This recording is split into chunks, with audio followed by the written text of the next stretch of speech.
So I always say Virgin's my favorite cruise line, and people question because I say everything's included except for your bar tab, and the bar tab starts at $200, and then they give you 25.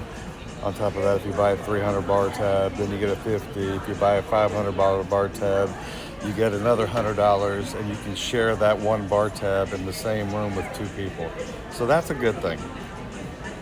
What I try to let people know is that it's reasonable because right now, if you want to sail on the Valiant Lady out of New York for 5 nights for a couple on a veranda room, which means it's a balcony and it's got the little hammock, it's only $1,595 for two people. That's pretty comparable to a Carnival or Royal Caribbean or Celebrity. But you're not going to pay for the specialty dining. You're not going to pay for your Wi-Fi. You're not going to pay for sodas and any kind of juices because that's all going to be included. And you're not going to pay for any fitness classes if you decide to do a spin class or just a fitness class in general. They don't charge for those things. You get to do them for part of your cruise. So Virgin's figured out how to do this at similar prices to other cruise lines that want to nickel and dime you for everything. Like on this Carnival cruise, I didn't buy a drink package. I spent $150 on cruise cash. So when that's done, I'm done. But I attached a credit card to that. If I go over, I go over.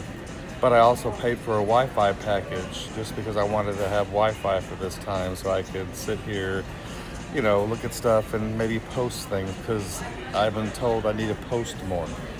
But right now, on the Valiant Lady out of New York on Virgin Voyages, if you look it up, you can get that cruise for two people on a veranda room for $1,595.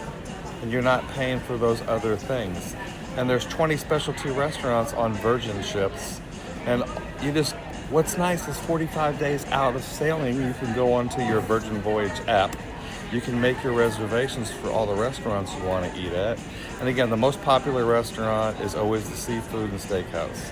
So if you want that, you can make a reservation almost every night for that place. But the other restaurants are good, and I enjoyed all the other ones, the Italian ones, the Korean ones, the upstairs, the Lido deck one, because everything is made to order. There's no buffets on Virgin. So you can be on the Lido deck, that's what most people think of, where the pool in the main area, and you can go sit in the restaurant. You can either get in line at one of the places they're making, whether it's